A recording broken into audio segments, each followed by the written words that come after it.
Todos os dias de Lameque foram 777 anos e morreu. Era Noé da idade de 500 anos e gerou Sem, Cã e Jafé. Boa noite, meus queridos irmãos, que a graça e a paz do nosso grande Deus e Salvador esteja sobre todos. Estamos aí com mais um vídeo. Esse vídeo, ele se originou da dúvida do vídeo passado, quando lemos e vemos a idade dos antediluvianos, que era uma idade absurdamente maior que a que temos hoje. Acredito que o recorde, se eu não estou enganado, de maior longevidade que temos é de 124 anos aqui na Terra, assim, nos nossos dias, o conhecido, o catalogado. E aqui tem essas idades de 770 anos, 969 Metusalém. Temos várias pessoas aqui que viveram séculos. Esse tempo, essas idades, são idades reais? Esse número que é usado para se referir a essas idades são números anos como os nossos anos, ou são uma outra forma de marcar a data, uma outra forma de catalogar? Alguns até sugerem que são lunações, 777 lunações. O que é isso? Que forma é essa? É a mesma forma? Esse ano equivale ao nosso ano? É o que veremos nesse vídeo. Antes de falarmos disso, precisamos entender um pouco sobre o calendário e os calendários usados na antiguidade. Temos os principais tipos, temos três tipos, os principais tipos de calendários que foram usados na antiguidade. Era o calendário sideral, que foi muito usado pelos egípcios, o calendário solar, os calendários solares, que foi muito usado pelos romanos, e o nosso calendário é um calendário solar, o juliano e o gregoriano, que é o nosso calendário, e temos o calendário lunisolar, que é o calendário utilizado pelos judeus do tempo de Cristo, do tempo de Moisés, foram usados pelos babilônios e pelos persas também. Esse calendário se baseava pela observação da lua e do sol. Todos esses calendários eram observacionais. E é interessante entendermos isso, que se a gente lê um pouquinho, quem lê Santo Agostinho falando sobre um calendário que na época dele era o calendário juliano, ele fala sobre os meses, nonas, as calendas e os idos, que era a divisão que o mês tinha dentro do próprio mês. E isso no calendário juliano, que era um calendário como o nosso calendário gregoriano é uma reforma do calendário juliano. E quando começamos a entender isso, como que eles marcavam, denominavam, formulavam os calendários, fica mais fácil para a gente entender como de fato era catalogado essas idades dos antediluvianos, do pessoal da Bíblia de uma maneira geral. O calendário utilizado pelos egípcios era o calendário sideral. Esse calendário baseava-se, eles usavam uma estrela como referência, e eles iam calculando o ano de acordo com as casas astrais, as constelações, os signos astrais. Se você observar, isso era muito observado na época, não tinha, digamos, a poluição luminosa, que é o clarão das cidades à noite, não existia luz elétrica, então não tinha poluição na atmosfera, era mais fácil de se observar as estrelas, mesmo não tendo telescópio, entre outras coisas. E eles toda noite observavam as estrelas. E se você analisar eles observando as estrelas, toda noite você consegue ver uma parte do céu. À medida que a Terra vai rodando em torno do Sol, você vê uma casa astral, roda, você vê outra casa astral, ou seja, vê as 12 casas astrais ao redor do Sol, que é as 12 costas da Terra. Quando a Terra está de frente para o Sol, temos uma parte, a gente não consegue ver porque o Sol não deixa, mas à noite a gente consegue observar. Então eles faziam essa observação, por isso temos os signos e eles marcavam isso. Quando retornava ao ponto inicial, que para os egípcios era a estrela Sírius, se eu não estou enganado, eles fechavam o ano. E nessa rodada eles tinham 12 meses de 30 dias, que totalizavam 360 dias, e eles alinhavam com a estrela Sírius. Não alinhou, eles jogavam ali mais alguns dias, que dava geralmente 5 dias para alinhar de novo. Começava-se um novo ano, ou seja, os anos egípcios eram formados de meses de 12 meses de 30 dias, e ao fim do ano eles alinhavam com a estrela Sírius, por isso sideral, e regulavam o ano. Todo ano dava certinho, nunca desalinhava por falta de dias. Então era muito fácil deles alinharem e terem um ano em que as estações dão no mesmo tempo. Porque se isso não fosse feito, com o passar do tempo, essa falta de 5 dias, um exemplo no nosso calendário, dia 25 de março, já começa aí a primavera. Eles estariam já entrando no verão, porque está faltando esses dias, o calendário vai se regulando. Por isso essa regulagem era feita através de uma estrela. Esse é o calendário sideral que era usado pelos egípcios. Quero que os irmãos guardem bem isso e lembrem, era um calendário de 360 dias, e eles colocavam mais 5 dias, 6 se preciso fosse, para regular ele, alinhá-lo com a estrela Sírius, ou seja, no calendário sideral. Temos o calendário juliano, gregoriano, que é o nosso calendário. Esse calendário, ele é um calendário também observacional, e esse calendário ele é baseado pelo solstício e pelo equinócio. Equinócio é quando o dia e a noite têm a mesma data, e solstício é quando o dia e a noite têm uma diferença grande e chega no ápice dessa diferença, a maior diferença registrada. Um exemplo, o nosso solstício de inverno é o solstício quando o dia é um dia muito pequeno e a noite é muito grande, está por volta do dia 20 ali, de junho, ou seja, que é quando geralmente entra-se nas nossas estações marcado ali o inverno. E em janeiro, dia 20 de janeiro, temos o solstício de verão, que é quando temos o maior dia e a menor noite. E o calendário juliano, gregoriano, era controlado pelos solstícios e pelo equinócio. O equinócio é quando temos o dia e a noite com a mesma medida. E esse calendário, para vocês entenderem um pouquinho, só de forma superficial, ele foi reformado por Gregório XIII. Por quê? Eles calculavam o ano olhando pelo solstício e pelo equinócio. E aí, ali em 325, após o concílio de Nicéia, eles resolveram colocar uma data fixa na Páscoa para se diferenciar um pouco mais dos judeus, se distanciarem dos judeus. E aí fixaram a data da Páscoa. A data da Páscoa foi fixada no primeiro domingo no ou após o equinócio que dá a entrada da primavera. E se o primeiro domingo desse no equinócio ou após, era a Páscoa. E assim fora determinado que essa seria a data da Páscoa.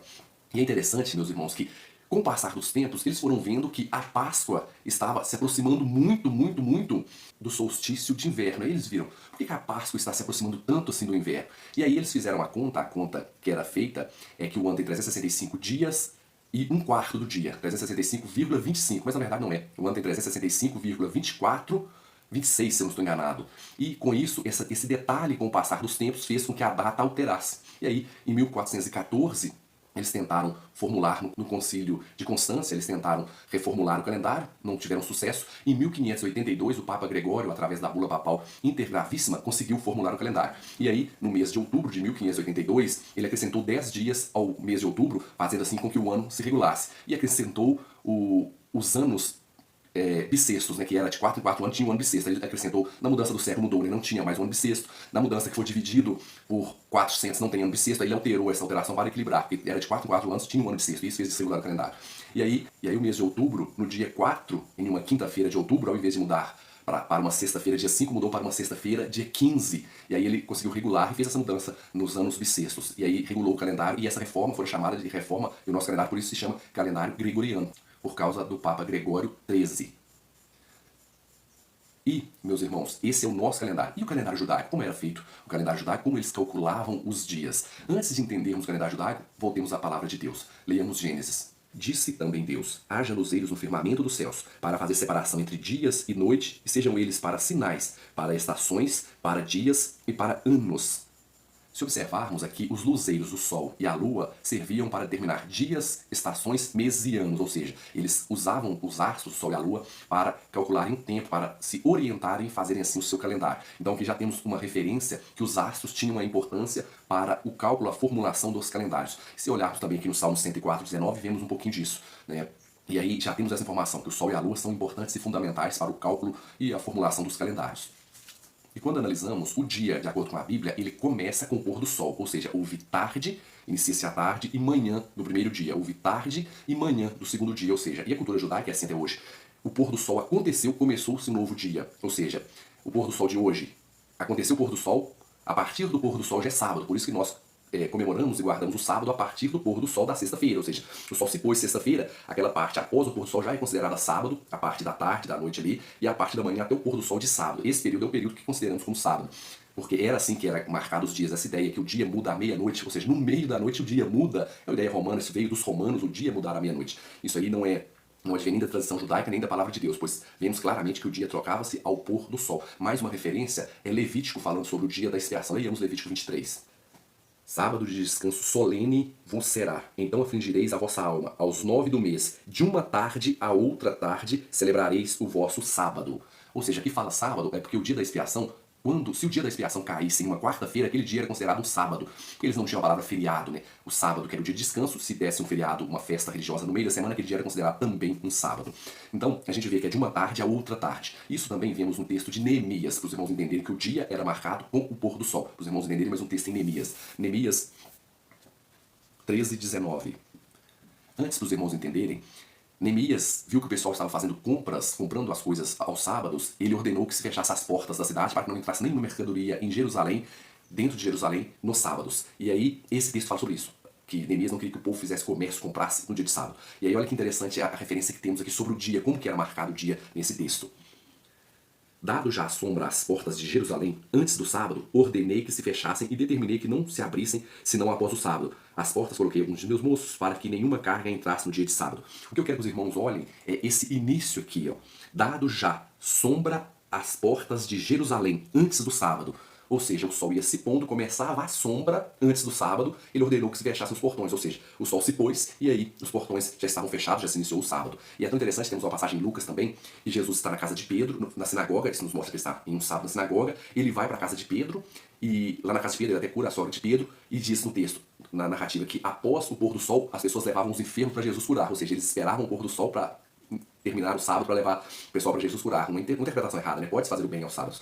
Só que é para os irmãos entenderem que eles olhavam pelo pôr do sol. Ou seja, então já temos a definição que o dia, na cultura judaica e bíblica, era determinado pelo pôr do sol. Ou seja, de uma tarde a outra tarde. Houve tarde de manhã do primeiro dia, houve tarde de manhã do segundo dia. Desde a criação até os tempos de Cristo, até hoje, os judeus contam o dia a partir do pôr do sol. Deu o pôr do sol, começou-se um novo dia. Então já temos já entendemos como que o dia era marcado. A semana é bem fácil de entendermos a semana. Em todos os registros que temos antigo, o mais claro que temos da semana é o bíblico. E em todos os registros vemos que a semana é determinada com 7 dias. E não se tem assim, uma definição certa em outros escritos qual a origem da semana. A Bíblia nos mostra que a origem da semana foi Deus que determinou a semana como sendo um período de 7 dias, finalizando no sábado. É interessante de observarmos isso, isso é mais fácil, não temos nenhum escrito que nos mostre qual é essa origem. A Bíblia nos mostra. Foi Deus que determinou o dia e determinou também as semanas, marcando pelo fim da semana com o sábado. Leiamos Gênesis 2, 2 a 3. E havendo Deus terminado no dia 7º a sua obra que fizera, descansou nesse dia de toda a sua obra que ele tinha feito. E abençoou Deus o dia 7º e o santificou, porque nele descansou de toda a obra que como Criador fizera. E é tão interessante que lá nos 10 mandamentos, ela fala, lembra-te do dia de sábado, porque Deus fez aí dar nome ao sábado. Então já vemos a definição do dia, já vemos a definição da semana. Então a Bíblia já nos mostra como era feita a definição do dia, da semana e o mês. Como entender como era feita a definição do mês baseado pela Bíblia. Isso é um pouco difícil, mas interessante, é uma coisa que é bem reveladora quando entendemos. Que os judeus, eles marcavam um mês, como eu disse, pelos astros, e eles marcavam um mês, todo mês o mês era marcado pela lua, era marcado pela lua. E todo mês começava-se pela lua nova, pois eles tinham a festa das luas novas, né? A festa da lua nova. E como eles faziam? Eles observavam, né? Porque o pessoal era treinado para isso, o pessoal tinha uma experiência com isso, e eles observavam muito os tempos para plantar, para tudo. Então eles tinham uma experiência muito grande e até conseguiam prever com antecedência, não os judeus, mas os gregos, eclipses, fenômenos astronômicos por causa de tanto observar a natureza, digamos assim. E os judeus que ficavam encarregados de olharem o mês, eles faziam o seguinte: está dando ali o período de uma lunação da Lua, dar uma volta em torno da Terra de 29 dias e meio. É um pouquinho mais, é 29,53059. Mas esses quebradinhos deixaremos de lado. Então, a cada 29 dias e meio, a Lua dá uma volta em torno da Terra. E eles estavam treinados a observarem isso, e eles sempre olhavam ao pôr do sol, o sol estava pondo em um horizonte. Se eles conseguissem ver a Lua, o primeiro crescente da Lua nova no horizonte, ali no momento do pôr do sol, ali iniciava-se o mês judaico, ou seja, o sol está se pondo. Eles viram o primeiro crescente da lua nova, começou o mês. Hoje é o primeiro dia do mês, é a festa da lua nova. Se eles não vissem o crescente, não, então amanhã provavelmente devemos ver o crescente. Observava, viu o crescente, então começou o mês. E o mês tinha uma variação de 29 e 30 dias, não mais que isso. Se deu dia 29, eles não viram o crescente da lua nova. No dia 30, estar nublado ou chovendo, já era considerado o primeiro dia do mês, o dia da festa de lua nova, porque eles sabiam que o ciclo lunar era de 29 dias e meio. Então era muito interessante isso, ou seja, ainda que tivesse nublado, tudo eles já tinham mais ou menos o cálculo, já sabiam. Lá pro dia 28 começava a observar. 29, viu o crescente? Não, começou o mês. Não viu, então era no próximo dia. Se tivesse algum evento, chuva, nuvem, eles já sabiam 29 ou 30 dias. Isso equilibra o mês, por quê? O período chamado lunação, que é o tempo que a Lua demora para dar uma volta em torno da Terra, é um período de 29 dias e meio. Então, 29 dias e meio. Um dia com 29 sobrou meio-dia. Um mês com 29 sobrou meio-dia. Um outro mês com 30, esse meio que tem com o outro mês já fez 30. Então, os meses eram 29, 30, 29, 30. Equilibrava-se certinho o mês judaico. Então, os meses eram calculados pela Lua. E é interessante, irmãos, que assim como os egípcios tinham 12 meses. E os judeus? Como que os judeus faziam isso? A festa de lua nova nos comprova que o mês começava-se com a lua nova. Não precisamos ler o texto. Mas quando analisamos e o ano, como que era o ano judaico? No ano judaico, meus irmãos, começava o ano pela Páscoa. Eles tinham duas marcações, o ano civil e o ano religioso. Falaremos só de uma. O ano começava pela Páscoa. E na Páscoa tinha a festa dos pães asmos e tudo. E eles precisavam dos grãos maduros para a festa dos pães asmos.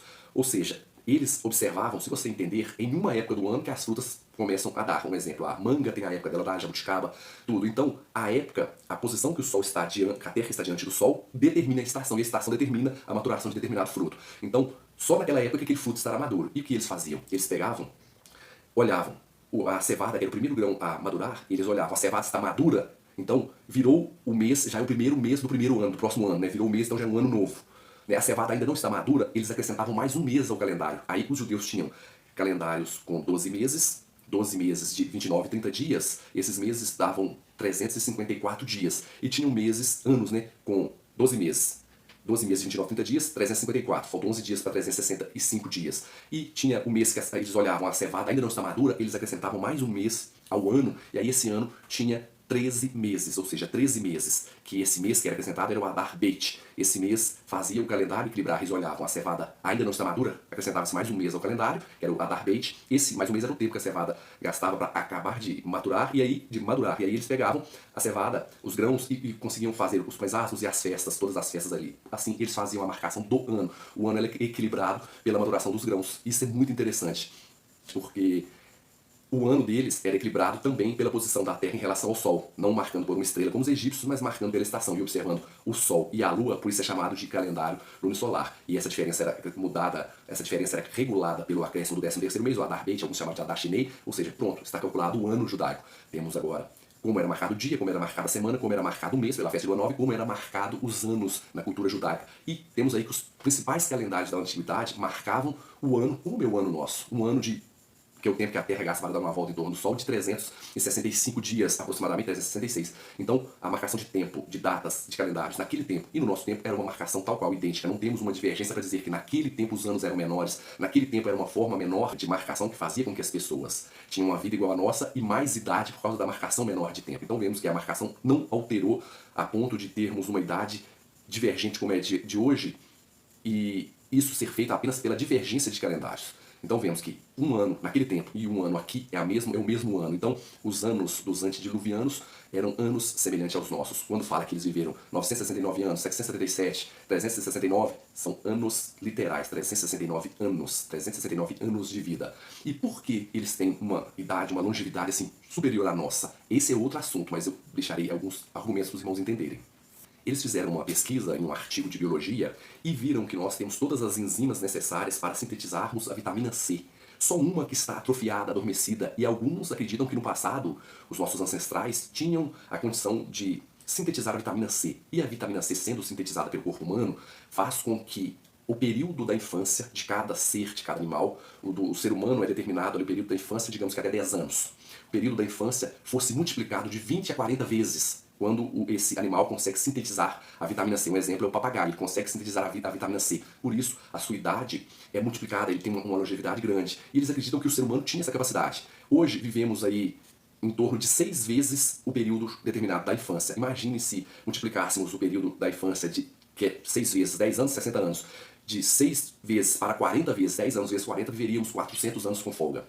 Então, esse é um argumento científico que saiu em um artigo, né? A falta de sintetizar a vitamina C faz com que os seres vivam menos e, possivelmente, no passado, os seres humanos tinham essa capacidade, essa enzima que está adormecida, de sintetizar a vitamina C. Esse é um argumento. O outro argumento, que é os argumentos que eu prefiro, os antediluvianos estavam mais próximos do Adão original, menos contaminados pelo pecado. Eles estavam ali bem pertinho de Adão, então o pecado não tinha corrompido tanto a natureza humana, tinha menos doenças do que temos hoje, tinha uma condição climática melhor. Dizem que a condição da Terra, estudiosos dizem isso, antes do catastrofismo, quer seja dilúvio, asteroide, o que eles tentem dizer, eu acredito no dilúvio, antes desse evento climático, essa catástrofe mundial, a condição do planeta Terra era melhor, era favorável à vida, era uma condição de vida melhor. Os seres humanos, parece que os seres humanos, por se alimentarem de vegetais, também tinham uma vida melhor. Quando você olha na Bíblia, após o dilúvio, Deus fala com Noé: assim como vos dei a erva verde, toda a carne vos dou. Ou seja, ele permite que Noé coma carne, ou seja, dá a entender que antes do dilúvio não se comia carne, era apenas vegetais. Só depois do dilúvio, que a terra alagada não tinha nenhum vegetal, Deus permitiu que Noé comesse carne. Lembrando que eram 7 animais limpos,